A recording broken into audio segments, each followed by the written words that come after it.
Welcome back to the Well Body Podcast. Today's episode is a really important conversation, especially for women who are navigating perimenopause, menopause, or who simply want to better understand what this transition can look like and feel like. Because while menstruation and reproductive health are often spoke about more openly now, menopause is still an area where many women feel underprepared, undersupported, or unsure what is happening in their body. And yet this is a completely natural phase of life that every single woman will move through. Today, I'm joined by Andrea, who is a personal trainer specializing in supporting women through perimenopause and menopause. Andrea not only works with women in this space professionally, but she has also experienced this transition herself, which brings a really valuable lived perspective to our conversation. We talk about her journey through perimenopause and menopause, even her own cancer journey, the challenges that she experienced, what she learned along the way, and how this has shaped the way she supports other women. We're also going to explore how training, nutrition, lifestyle, and mindset can support women through this phase, and how understanding what is happening in the body can help women feel more empowered rather than confused or alone. Perimenopause and menopause can bring a wide range of experiences, changes in energy, changes in mood, changes in sleep, changes in body composition, changes in confidence, changes in how the body responds to exercise. And often women are still expected to just keep pushing through without much guidance or conversation. This episode is about creating more openness around this stage of life, helping women feel supported and understanding that feeling different does not mean something is wrong with you. It means your body is transitioning. And with the right support, women can continue to feel strong, energized, and confident throughout this phase. Andrea shares practical insights from both her personal experience and her professional work with women, how movement and strength training can play an important role in supporting health during perimenopause and menopause. As always, this conversation is educational and is not intended for medical advice, but rather to help you feel more informed and supported as you learn more about your body. Whether you're currently experiencing perimenopause, approaching menopause, supporting someone who is, or simply wanting to better understand women's health across the lifespan, I hope this conversation helps you feel more prepared and empowered. Let's get into it.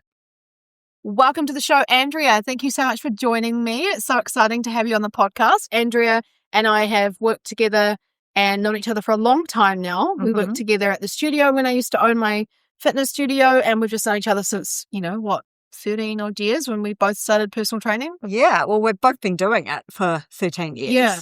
But we didn't know each other then. It was after that. Yeah, after that. Yeah. I think you came to one of my boxing classes. That's right. When you were pregnant with me. Yes. Yeah. So that's nearly 9 years ago. Yeah, it was a long time ago. So nearly a decade. Yeah. And so because we're on the theme of all things hormones, I really wanted to bring Andrea on today to talk more about, I guess, your journey with menstruation, perimenopause, where you're at now in your journey and how that's been for you. Do you remember your very first period?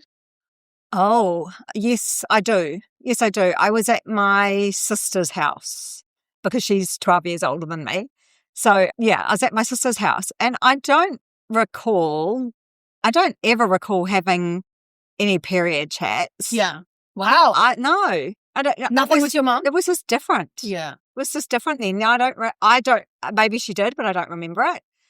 But I do remember getting it and I was at my sister's house, but I can't remember really anything after that. I don't remember it being like a big deal or anything like that. So, yeah, but I do remember that. That's interesting. I've never been asked that. That's cool. And so was your sister was she the person that you went to when it happened and she was the one that kind of helped you, or were you told just to, here you go, here's a pad, carry on, and we don't talk about it?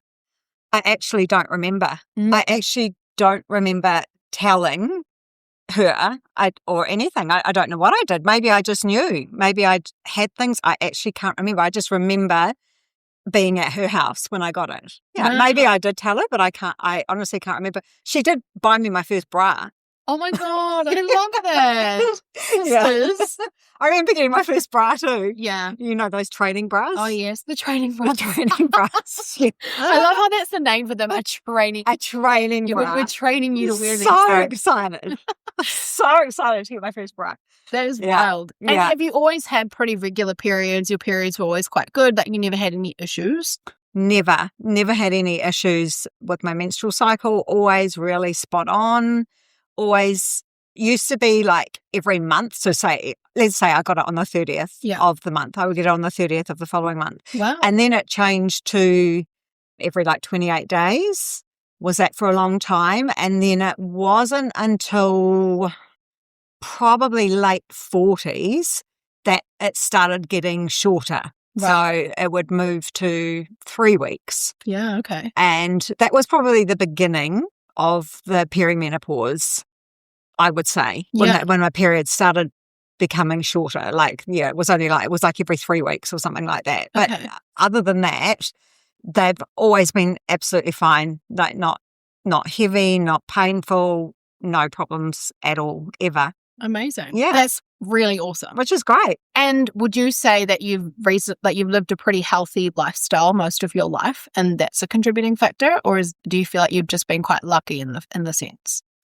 I think it's probably definitely in teenage years, I would say that it's more luck. Because I can't say I lived a healthy lifestyle in my teenage years.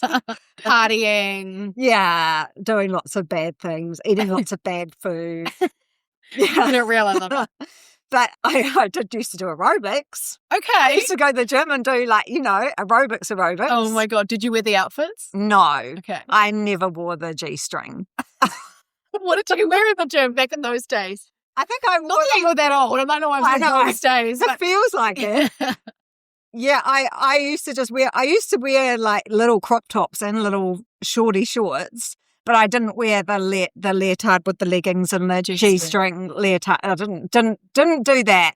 Didn't do that. But I did used to probably dress quite skimpy, I guess. But yeah, but I did used to go to the gym. Okay. I was doing exercise from a young age, maybe 15. Yeah. I started off doing the aerobics on the TV. Oh my God, I love it. Aerobics Oz style, or what it was. What was that lady's name who started the whole aerobics thing? Not Jane Fonda. That one? Jane Fonda? Is she the one I'm thinking of? Maybe. Yes. Yeah, Jane Fonda. Yeah. My mum used to do it to Jane Fonda. That's so funny. But yeah, and it was aerobics Oz style. And then there was I don't know if you remember, I think he might have been a Les Mills guy, but Brett Fairweather. Yeah. Do you remember him? No, but I used to have all these aerobics videos. that is so funny. And I'd record them on the TV and then redo them and jump around the living room. Yeah. I love it. And I guess, did you get into exercising like that because you wanted to feel good, you wanted to feel healthy, or what was the take us back in time? What was the era? What was it like? I used to probably do it. I used to like the aerobics because for me, it was kind of like dancing. Okay, cool. I think. And it was the dancing, it was the moves to music. And I really enjoyed that side of things because when I was growing up, I always wanted to be a dancer. I love that. I didn't know that about you. Yeah, I always wanted to be a dancer. But Mum never took me to any dancing lessons. So you found aerobics. So we found aerobics. I had to find aerobics. But yeah, so I never went to dancing lessons or anything like that. But me and my friends used to make up dances all the time. We used to go on talent quests and I know. That's so cool. But maybe that was why I loved aerobics so much. Yeah. Because I loved the because it was all done to choreography to music, and I really liked that kind of thing. Cool. So I'm thinking that's why I liked aerobics so much. Yeah. Probably a byproduct of you doing aerobics and being happy, dancing and feeling your best was a good period, a good menstrual cycle. Maybe. Because exercise and how we feel has a massive impact on how our menstrual cycle feels. So there you go. Yeah. You were keeping fit and healthy without even realizing it, Yeah. which is a great way to exercise, really, because that means you're going to do it more. Yeah. Yeah. And so when you got to about 40, I do believe that you actually went through quite a traumatic time with your health. So talk to us about that. Yes, I did. So I ended up getting lymphoma behind my eye, and I didn't know what it was. My eye just swelled up, kept swelling up, and I went to the doctor eventually. I already cancelled a couple of appointments before that I was supposed to go to the doctor and check out this eye thing. and I cancelled the appointments. And then I went for something else, and then I just threw it in the conversation. And I was like, oh, why is my eye swollen up like this? And she immediately got me, I don't know if she knew, but she immediately got me into an eye specialist, which I cancelled.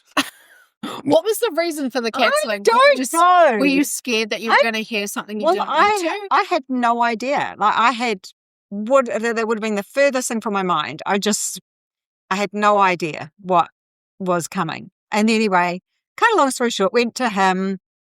The first alarm bells was when he said, I'm sending you for a CT scan. Right. And he said, it's either, I can't remember what he said. He did say cancer, and then he said, or something else that we'll have to put you on steroids. Oh. And I was like, oh, well, I'm not taking steroids. So immediately I was like, I'm not taking steroids. Like, you can forget that. I'm not taking steroids. Yeah. Anyway, had the CT scan, found out it was cancer. And I was like, God, give me the steroids. Give me all the drugs. I'll have the steroid option, thanks. Yeah. But that was a really, it was actually a really, I don't remember being like really scared because it wasn't bad. Okay. So then luckily we had health insurance, which was incredible. That helped hugely. Going to the right people. They sent me to the public hospital, and I was like, why am I here? I'm not going to a public hospital. I met someone, a doctor, an oncologist that I really did not like. And they were like, we're going to start radiation, blah, blah, blah. And I was like, no, I'm not doing it. So for 6 months, I just went naturally. Yeah. So I went to see naturopaths. I was having this Rife treatment. I was doing intravenous vitamin C. She changed my diet. Mm-hmm. So she changed my diet. The naturopath mainly changed my diet to no dairy, no red meat. So basically vegetarian, plant-based diet, which was quite hard. I had to cut out coffee, which was extremely hard. But as I was just saying to you before, I have never felt better than during that time. I never felt better. I did not feel sick once, ever. So diagnosed with cancer, and before that, maybe not feeling the greatest. Yeah. And then after the diagnosis, completely changing your diet, changing your lifestyle, and feeling the best you've ever felt. Yeah. Wow. Yeah. Yeah. So that was incredible. So I did that for 6 months. Just did nothing. I didn't do any treatment or anything like that. I just did that for 6 months. And then one day when I was in the intravenous vitamin C clinic, because the majority of the people in the intravenous vitamin C clinic have got cancer. Yes. You just get talking to them. And there's one lady in there who I got talking to recommended an oncologist to go and see. And he deals with brain tumours and lymphoma, specialises. And so I thought, okay, because the eye wasn't really going down. I felt amazing, but the eye wasn't going down. So, and they had done a biopsy on the eye as well, which I thought was just like a little needle, just a little prick. Yeah. But it wasn't. It was they like slice across your eyelid. Oh my God, impressive.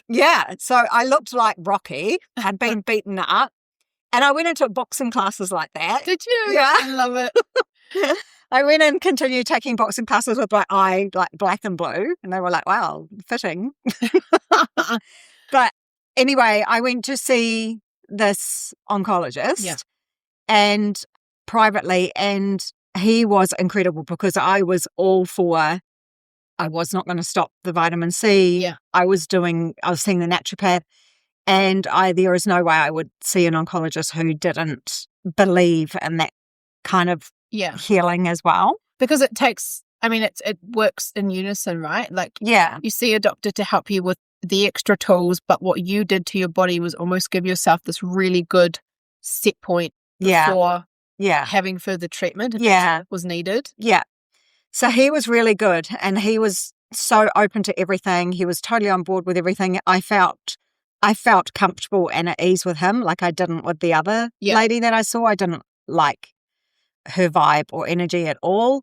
This guy was amazing, and he said that he's had clients bring him in huge boxes of this is the evidence I have for the natural stuff. This is the evidence I have for the medical.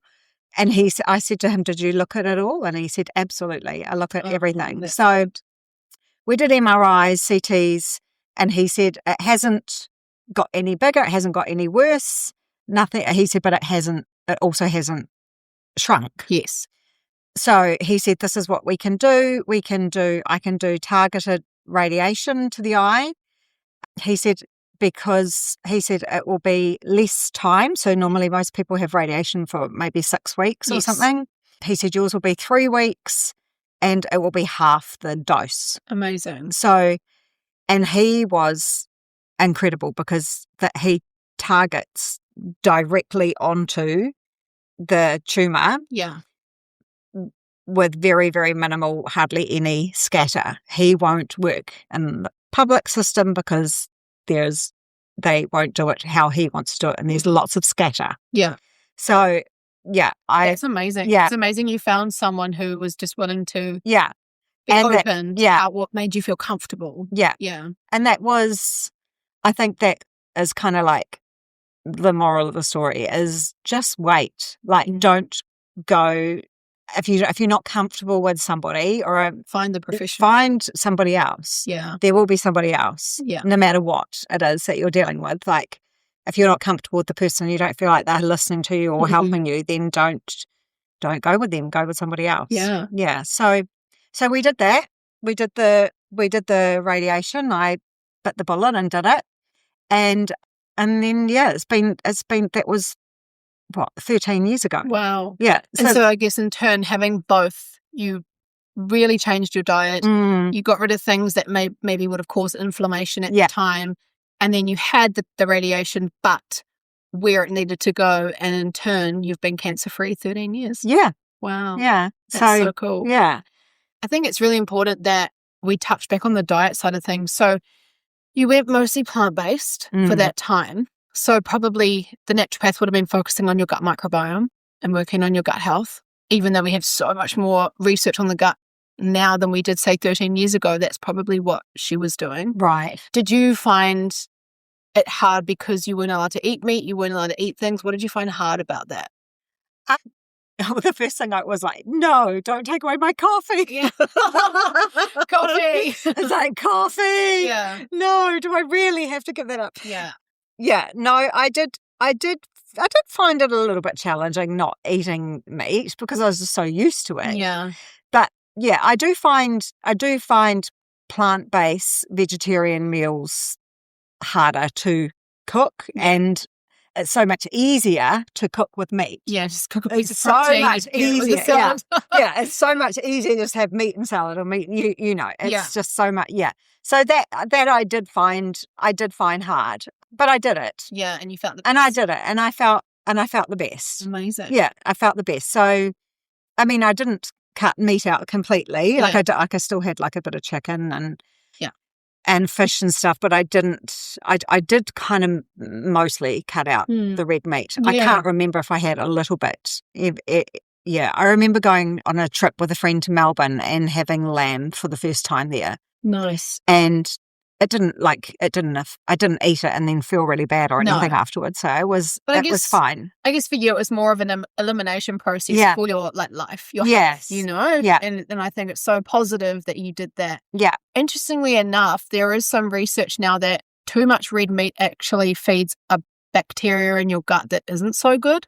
And so too much red meat can be quite catastrophic on the old gut health. Yeah. So it's pretty awesome that 13 years ago you had a naturopath that was pretty on board with she was amazing. high fiber, diversity with plants, Yeah. and eating a lot more plant-based food. So that's pretty cool. Yeah. So after going through your cancer journey, which would have been quite a hectic time in your life, did this change anything with your menstrual cycles, especially with having the radiation, or were things quite normal for you still after that? Yeah, it didn't change anything. Yeah. It's not like chemo, but I think it would have been probably different for like where I had it Yes. and what I had and the amount that I was getting. Yeah. I would imagine it would be very different if you were having radiation like for, say, like ovarian Yes. cancer. You know what I mean? Yeah. Like, so, you know, maybe that's why nothing changed. Like nothing changed in that area at all. Like, yeah. So, yeah, I think I had like the best plan and the best doctor. Yeah, sounds like it. Yeah. So I was very lucky. Yeah. In that way. So, you know, nothing changed, but that could be just because of the type that I had, where it was located. I think it would be different if it was all over. I would imagine it would be different if it was in a different area for like a woman. And I suppose because you did so much work on the fundamentals of your health with your infusions, with vitamin C and your diet, you probably gave yourself a really good, you know, baseline to work with. Yeah. Incredible. And just meeting so many like holistic doctors, you know, just learning so much. Yeah. And like I said, I didn't feel sick once, ever. Wow. The radiation didn't affect me at all. That's incredible. Yeah. It was great. It was just all like, I mean, it wasn't great. No, but, you know, it was like, it's such a positive story. It was a positive story. Yeah. Absolutely. Yeah. So, yeah, those lifestyle changes really helped. Yeah. It sounds like you've been pretty active most of your life and you've maintained a somewhat really good diet, especially after cancer. And once you went through cancer, you decided, right, I'm not going to drink anymore.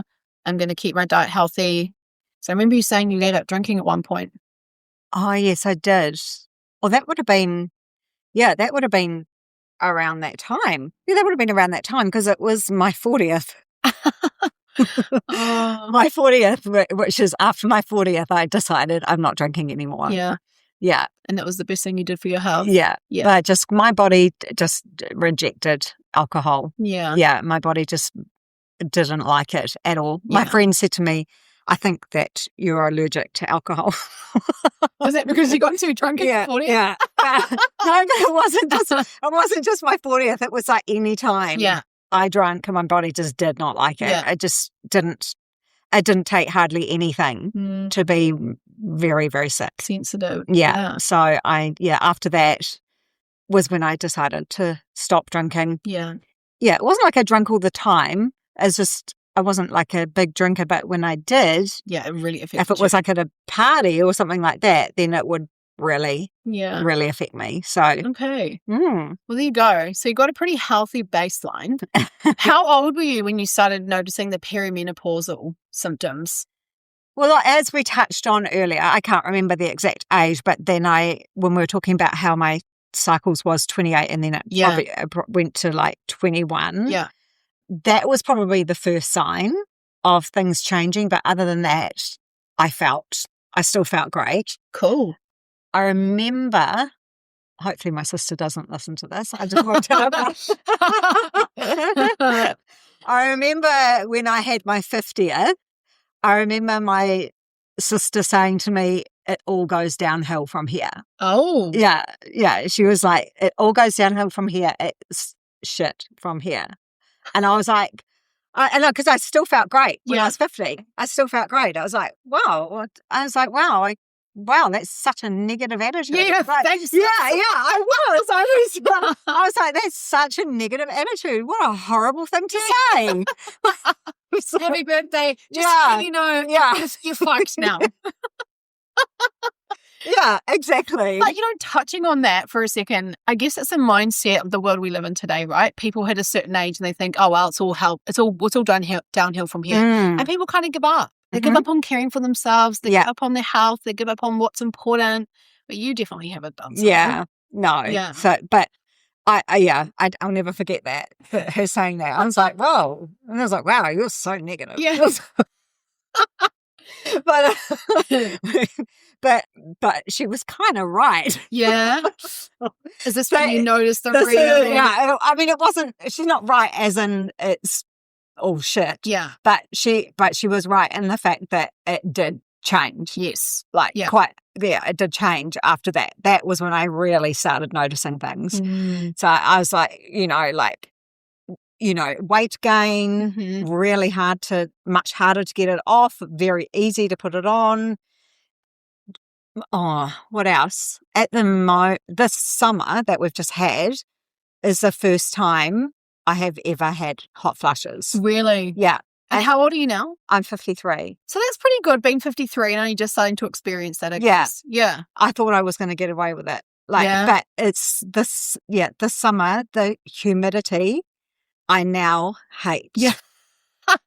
And my body is like a sauna. Yeah. The thought of hopping in a sauna or something like that, just, I couldn't think of anything worse. Yeah. It's just, quite hot a lot. Sleeping with the fan right next to me, like every night. On full blast. This far away from me, like blowing on me on full blast. Yeah, I'm this summer, I just could not wait for autumn to come. Yeah, wow. I'm looking forward to winter. Oh my goodness. You know how cold I get. Yeah, you're a cold boy. I know, not anymore. So you're not going to be rocking up in a puffer jacket? No, I'll be in a singlet.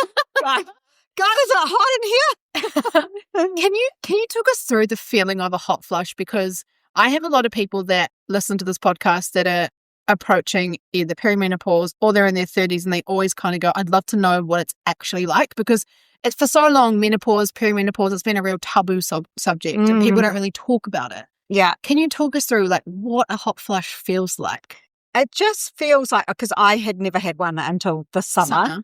And it just feels like it kind of starts like from your chest. Yeah. And it just feels like this heat is just building up and coming up over your face. It's just, your whole body just heats up. Wow. Yeah. It's not really your legs or your lower limbs or anything like that. It's mainly kind of like from the chest upwards. Wow. And you start sweating? Yeah. I'm just boiling. Like I was miserable this summer. Have you got a cold shower? I was having lots of cold showers. Yeah, I was just like, I cannot wait for autumn. We are moving to the South Island. Oh my God. I know. It was a very interesting experience. So, yeah, very interesting. Been a very interesting experience. That is the first kind of, I guess, apart from the, noticing a little bit harder to like lose weight. Yeah. But I have lost weight. Yes. So you can do it. Yes. I have, when I'm really focused and eating really well and stuff like that. Yes, you can still lose weight. It's not impossible. It's not impossible. No. You can still lose weight. I've got a client who, over a year, but she's lost 10 kgs. Amazing. So, and she's in menopause. Yeah. So it is possible. It is possible. Yes. You can do it. It's not the end. No. So I just want to reiterate that. But things did change. Yes. From 50. I still am getting periods. Awesome. But that they're every God knows when. Yeah. 4 months, 5 months. Okay. I think last time I was really annoyed because last time was like 8 months. And I was like, oh, we're getting there. Yeah. And then 8 months. I was like, damn it. There she is. She had a few more eggs. Yeah. A few more eggs. She's hanging on. Yeah. Wow. Yeah. That's incredible. Yeah. So I'm not in menopause yet because I haven't not had a period for 12 months. So it's just keeps surprising me every now and then. Yeah. And so we hear a lot of noise on social media about like perimenopause and how awful it can be and how you need to start taking this supplement and doing this and doing that. And like, I feel like people are almost scaremongered right now with the whole perimenopause building into menopause. How would you say you've handled that? Because I mean, like you're still getting a period and you're 53. Like I feel like that's really healthy. Right. But what would you say you've focused on mostly without it being this big, massive life overhaul? Yeah. And all these supplements you have to start taking and all this money you have to start spending on this and that and that. Yeah. What have you done consistently in your 40s post-cancer that has helped you think, have a better time going through perimenopause? Because you're not on HRT or anything, are you? When I was this summer, when I was dying from hot flushes, you went and got HRT? I went to see the doctor. Nice. And she gave me just the estrogen gel. Nice. Estrogen gel. I've heard that's amazing. Yeah, instead of the patches. But I do actually want to go off it and just and manage it, see if I can manage it myself. Yeah. But just at that point in time, I was also used to be really scared of HRT. I used to always say, I'm not going on that. I'm not doing that because I do prefer a natural way than medication. But wasn't educated enough on Yeah. HRT, and I didn't realize that it's just bioidentical It is, hormones. yeah. And we're losing those hormones. We're losing them. And so why would we not put them back in? Why would we not want them? So Especially if it's going to give you quality of life. yeah, exactly. And I wasn't very happy, like getting, with these, all of a sudden feeling like I had an internal sauna in me every day. But so I went and saw her, but I would like to try and go off it and see if I can do this myself. So I think, which I can. So I've been doing a lot of studies through Dr. Wendy Sweet, who's a menopause expert. She's got lots of credentials, and it's very interesting, like, because a lot of women, there's so much conflicting information. It's so hard, especially when women are seeing things on Instagram and supplements and take this and take that. There's so much information, and some of it is conflicting with each other. So I think like Dr. Stacey Sims has got a different approach to Wendy Sweet. So it's taking just a little bit of, I think, of what works for you. And what I want to say is everyone is individual. They are. Everyone is individual. So what may work for one person might not be a good thing for another person. So especially really pushing really high protein diets, and you must strength train and heavy and all that kind of stuff, which we know is important, but for some women that isn't the right thing for them. So, and like I feel like the whole high protein thing, just touching on that, can be really used out of context as well. Like, you've got people that are having protein shakes in between every meal, and it's not so much about high protein. I think it's just people are confused as to what protein actually looks like. Yeah. And as a nutritionist, like you can get great amount of protein from eating beans and seeds and a little bit of feta cheese if you like dairy. You know what I mean? Like it doesn't always need to be like steak with every meal. Yeah, exactly. And that's what, and that's also, and because it's also when you eat, especially if they eat like a big meal at night and a lot of meat, then that's at night, it's heat creating. So if you're getting hot flushes, then don't eat a huge lasagna for your dinner. You know what I mean? Little so tips like that are the biggest difference. So things like that, plant lots and lots of veggies, fruit, veggies, like you said, the legumes, the beans, all that kind of stuff is so great. Like the Mediterranean diet. I love that diet. Mediterranean diet is the best. Olive oil with beans and seeds. And lots of oily fish. And that's been the best diet for healthy aging and menopause. Well, when we look at studies, that is the best way to eat. It is. At any stage of life. Yeah, any stage. Because of what it does to the gut microbiome, which is why we're finding that the Mediterranean diet is a great one in terms of, like, I guess, giving people an example as to how you could live your life with food. Yeah. But when we work on the gut microbiome by increasing our fiber intake, and we can massively increase our fiber intake through vegetables, through fruits, through nuts, seeds, legumes. Not only that, you're getting your protein sources from your seeds, your legumes, and your oily fish. A little bit of meat every now and again, for sure, especially if that's part of your culture and you enjoy it. But that is not the diet we see most people consuming today. Most people are having so much processed meat, a lot of ultra-processed foods, and probably having a really rough time getting through their perimenopause, menopause symptoms. So if you have got a diet like that and you are eating lots of ultra-processed foods, then you may very well not have a great time through menopause. So definitely switching, and also making sure that you're the first thing that I address with my women is sleep. Sleep and stress comes before anything. Yes. It comes 100%. Before, if you're not sleeping, we're not doing heavy weights. No. Yeah. If you're not sleeping, you're not doing a high intensity exercise session. Like, it's just not happening, because you have to sleep. You've got to sleep first. You've got to get that. Well, you're not going to recover if you're not sleeping. So you're going to injure yourself. If you're not sleeping and you try and strength train, you're probably not going to recover well. You might find yourself with a sore back, or you've injured yourself, or an old niggle's flared up again. Yeah. So love that tip. So Yeah. always focus on the sleep first. And then the second thing. Well, sleep, stress, and getting your circadian rhythm. Yeah. So, all the sleep tips that you have for nighttime, all those types of things really help. Doing some beautiful stretches before bed, putting your phone away. Yeah, put that phone down. Put the phone away, lock it away in a cupboard. Do not disturb from 6 p.m. Yes, yeah. Put the phone away, no screens at nighttime. If I happen to look at my phone or watch, I'm on my phone just before bed, I cannot sleep. It's really, and it must be more you must be more sensitive to it when Much hormones more. are more sensitive on the other side of, your hormonal cycle life. Yeah, because sleep is a huge problem for women in menopause. Yes. Yeah. So, sleep, stress, and then and resetting your circadian rhythm. Yes. Getting outside first thing in the morning. Don't open your eyes, go on your phone. Yes, that is not helping your circadian rhythm. We need to look at natural light. Yes, which is going to be a little bit hard now that we're dark in the morning. I guess, walking by nature as well is really important for the circadian rhythm because of the red light reflection on the leaves from the sun. So just getting outside more. Yeah.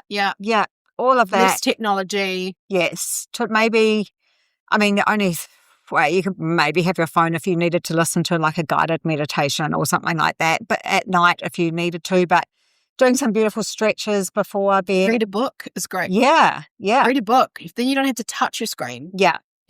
And then if you wake up during the night, doing the big deep belly breathing, that helps. Trying not to drink too much liquid, like maybe like a couple of hours before bed, so you're not getting up all the time to pee, because every single thing in your body is changing. Yeah. When you move through those menopausal years, your skin is changing, your liver is changing, like everything is changing, even your bladder, your pelvic floor, everything. And we don't want to be getting up to get into that habit of our bladder, like going to the toilet all night as well, because then that also affects our sleep. So sleep is such a huge topic, but just to remember that your body is changing so much, like there is so much going on. Everything is changing, and just to kind of, it's a new you. It's a new you. You're coming to a new you. You just need to adapt and change things to change with your new changing body. Yeah. It's a lot of change. And at the end of the day, it is a lot of change, but it's 100% of women are going to go through menopause. Yes. And I think having these real conversations with women who are in the depths of it is so empowering for younger women, because we're not actually going to stay young forever. No. We can't. No. We may mentally be 31. Yeah. But our biology is on a bit of a time clock. Yeah. And it knows what it needs to be. It knows what it needs to do, and it knows where it needs to go. Yeah. You're going to go through it. Do you kind of feel as though, having all these tools in place, but also having some kind of acceptance that this is just part of the natural aging process? Yeah. And it's not a disease. It's not something you have to try and fight, but it's something you can work with. Do you feel like that's a mindset that women should adopt when they come to this time in their life? Yeah, absolutely. And that part has been really hard. Yeah. Accepting it. You're like accepting it and seeing your body change and seeing things change and feeling, not feeling like you did when you were 30, and when you're 30, I'm so glad that people are talking about this now, but like there's so much more conversations going around perimenopause and menopause. It's quite big out there now. Yeah. But, when I was 30, I wouldn't have even thought about this. Yeah. Like it wouldn't have even crossed my mind. Mm-hmm. Like I guess you just don't think about it until it happens. Yeah. So I'm so glad that we are talking about it. But one thing someone told me once, which I thought was really good advice, was to find an expander. So don't look at the 20-year-olds, 30-year-olds girls on Instagram. No. For inspiration. No. Look, you know what I mean? You're so not very. Yeah. Like, and they don't know what you're going No, as to like, this is what I should look like. Yeah. Find an expander, find someone your age, around your age, that you look up to, that you are inspired by. Someone like Rachel Hunter. Oh my God, I love her. Yeah, like She's she's beautiful, but she's aging naturally. She's not full of lip filler, and like she's just a beautiful person. She spoke openly about perimenopause and what she's been going through on a podcast before. I've listened to her, but someone like that, for an example, like that's just who I can think of off the top of my head. Like she's around that age, she's in her 50s, and she just looked for an expander of someone. It doesn't have to be someone like that, but just someone who you can look up to, who inspires you. Yeah. Who's around the same age as you. I love that. It's so important. Actually, Robin, is it Malcolm? Yeah. She's the New Zealand actress. Yeah. I saw a video pop up of her, and she was like, I need to start being the age that I am and embracing that, because I need to empower the younger women that are coming through, that it's okay to be 61. It's okay to be 65. It's okay to be 55, because I guess in the world we live in today, everyone is trying to suppress that natural aging process. And by, like what you say, like endless facelifts and surgeries and a shitload of like filler, and they don't even look like themselves anymore. No. But what is that message then sending to the younger generation? That aging is not okay, that getting older is not okay. We don't have to be old as in like you're in a wheelchair and you can't move, but just embracing that phase of your life of being the wise woman. Yeah. Because once you reach menopause and that you're at the other side, you are the wise woman. Yeah. You are the woman that is there to be an expander for the younger generations, and that it's someone to look up to. Yeah. And so I really love that. And I hope that a lot of women listening, especially if you are in your 40s and 50s, you're not following some 25-year-old who's telling you to just find more hours in the day and to go harder and you just need to eat less, because what the fuck do they know? Yeah. They don't. They haven't lived life. They don't. You know? Yeah. I mean, even I'm only 31 and I'm still like, it's so much more to learn. And that's why having these conversations is so important. Yeah. Empowering. Yeah. I really love that. It's a really great, I think, takeaway for people to maybe go onto social media and clean up their feeds a little bit. Yeah. Make sure it's not a whole lot of 20-something-year-olds posting booty pics with their just don't. If you're trying to get that, then just stop. Find a woman who's the same age doing that, maybe. Yeah. But yes, I mean, I saw an amazing video. I can't remember where I saw it. It was on Instagram, but it was Hailey Berry. Oh, and she was 60. I think she's 60. Oh my God, she looks incredible. Yeah. Like she looks incredible, but she doesn't look fake. No. You know, she looks incredible, and she was talking about it, and it was just like, wow, wow. And but it is. I do understand the mind. Yeah, it is hard. Well, especially when we live in a society that doesn't embrace the natural process of being a human in the first place. Yeah, especially when it comes to being a woman. Yeah, you know, like having your period is a taboo subject. Talking about fertility issues is a taboo subject. Miscarriages is a taboo subject. Perimenopause, like everything that a woman might and goes through in her life, it's not talked about. No. It's not seen. We live in this facade where everyone has to have like everything perfect. And no wonder we're all so hard, like finding it hard to accept what is life. Yeah. What is to come. Yeah. Yeah. Yeah, it is. So just follow, like you said, clean up your feed and follow pages and people that inspire you. Yeah. And and get rid of the ones that don't. Well, or if they're making you feel, inadequate, or, God, I used to be like that, you know, like, which we would have once upon a time. Yeah. So, but you can still be fit and sexy at 53 because Andrea definitely is. What would you say, like, top tips for like summarizing everything we've kind of spoken about, top tips for women to do now and leading up to that menopause when it is going to happen? So let's say someone's in their 30s and they're like, okay, what can I do so that when I get to my 50s, I have a little bit, I cope better moving through that time in my life? What would you say your top tips are for those women? Well, what do you need to do in your 30s now so that when you get to that stage, it's manageable? Well, I think exactly what we talk about, what we spoke about before, with as far as the diet, the food, nutrition, like More plant-based stop proteins. eating more plant-based proteins, stop eating all the ultra-processed foods Yeah. all the time. Sometimes it's okay. Like sometimes it's fine, all the time. Like I think what you do when you're in your 30s and stuff like that, if you have lived a pretty unhealthy lifestyle, it will catch up with you. It will catch up with you later on. So exactly what we've talked about, move your body. Yeah. You can move it differently in your 30s than what you can in your 50s, depending on the person. Yeah. Just everything that we've already touched base on. Yeah. Like the sleep thing, it's important all the time. It's important all the time, but it's definitely it's the only reason I touch on sleep is because when we usually get to perimenopause and menopause, we're not sleeping as well. We're finding it. We're waking up 3 a.m. wide awake, can't get back to sleep.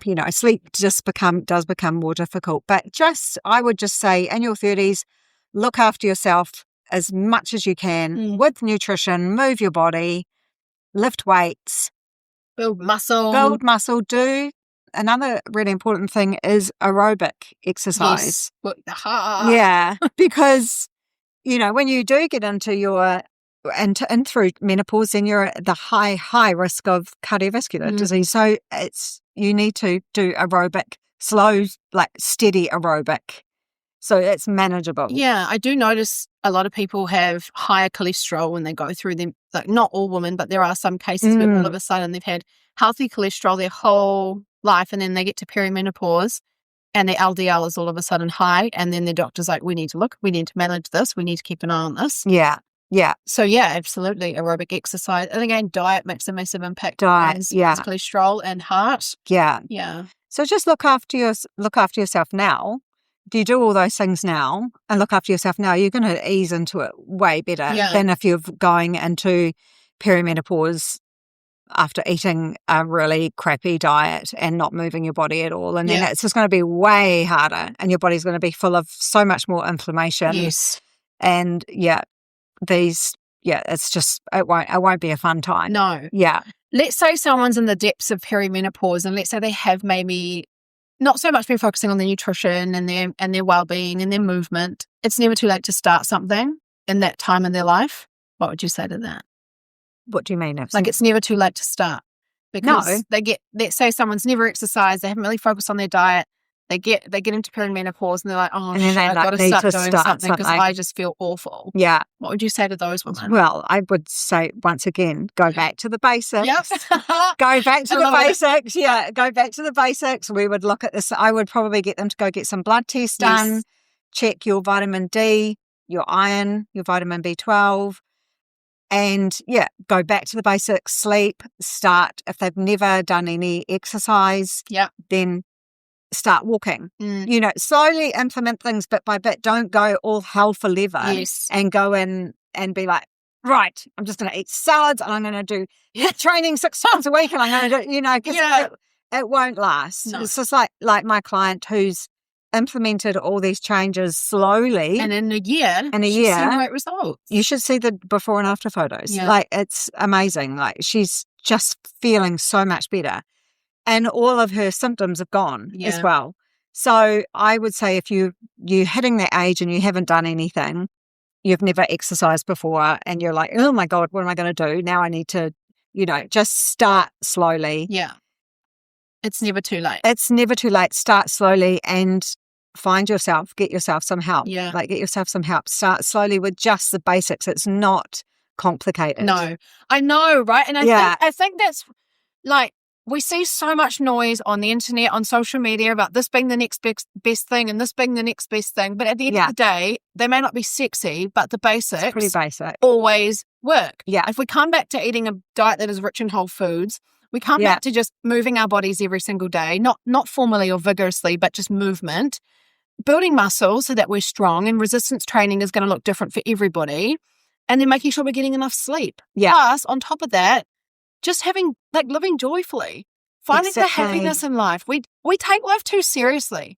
Well, and it sucks. It's like the blue zone. Yes, they all just Like so happy. They're dancing together in communities. Community. They they go to their neighbour's house uninvited and just go, I'm just here to grab an egg. You got Yeah. one? Oh, I might just come in and have a coffee with you while I'm at it. And it's just It's connection. Yeah. Connection's really important. It so is. if you get to that point and that stage in your life and you feel lost, connection. Yeah. Connection, people, all the blue zones have got very similar, they all have very similar things. Yes. So it's like connection, Yeah. family, they all live together, Yeah. they all cook together, they all eat together, they dance, It's so important. Yeah, they eat whole foods, Yes. they move. Yes. They're walking up and down hills and up and down Absolutely. stairs, and they are, it's all very similar It is. traits. And that's based, they live the longest and healthiest They in the do. world.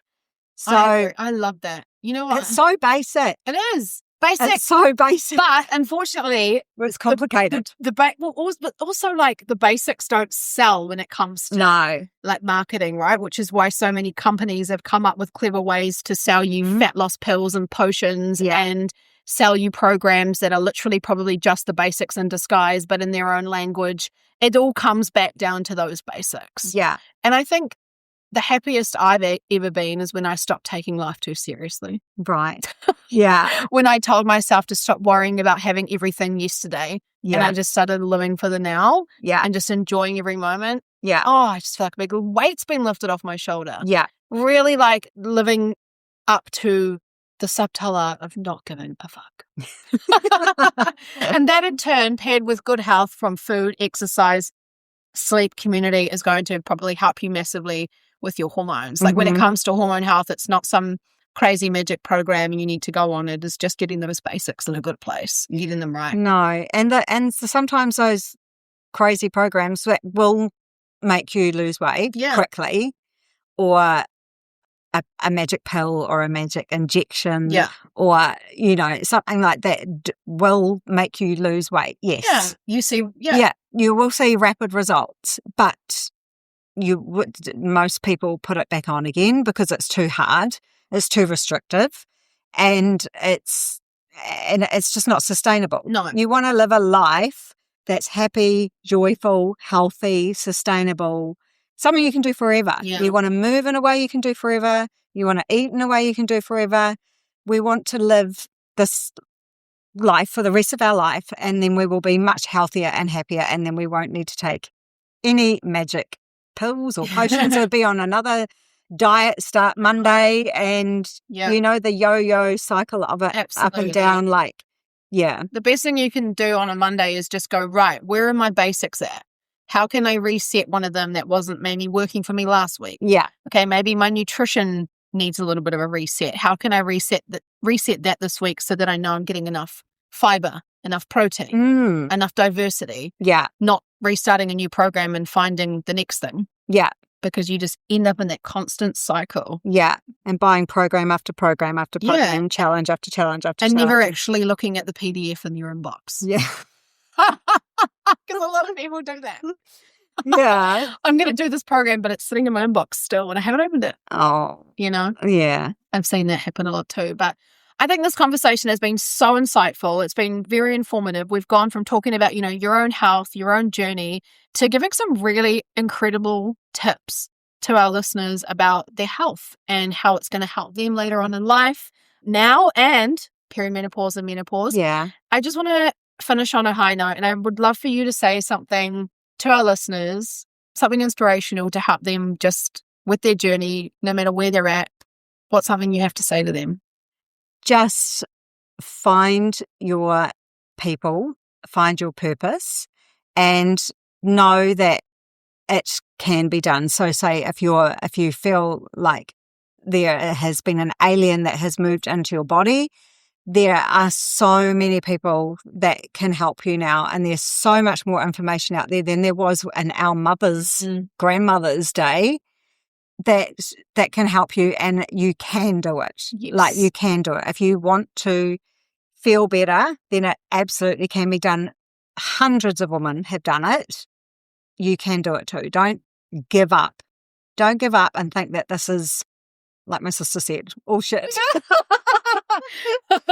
It's all downhill. It's all downhill from here. If you think that way, it will be. Oh, yeah. So if you think that way, it will be. So turn it around. You can turn it around, and you can absolutely thrive. And, you know, people will look at you when you're 60 and be like, oh my God, are you 60? Yes. Jesus Christ. You know, like you can absolutely turn it around. Don't give up. Don't think that it's all over from here. Just you've really got to work at changing your mindset around it. I know that it can be challenging, but find those expanders and go for gold. I love that. Thank you so much, Andrea. It's been amazing to have you on the show, and I hope to get you back again soon. Yay! Thanks.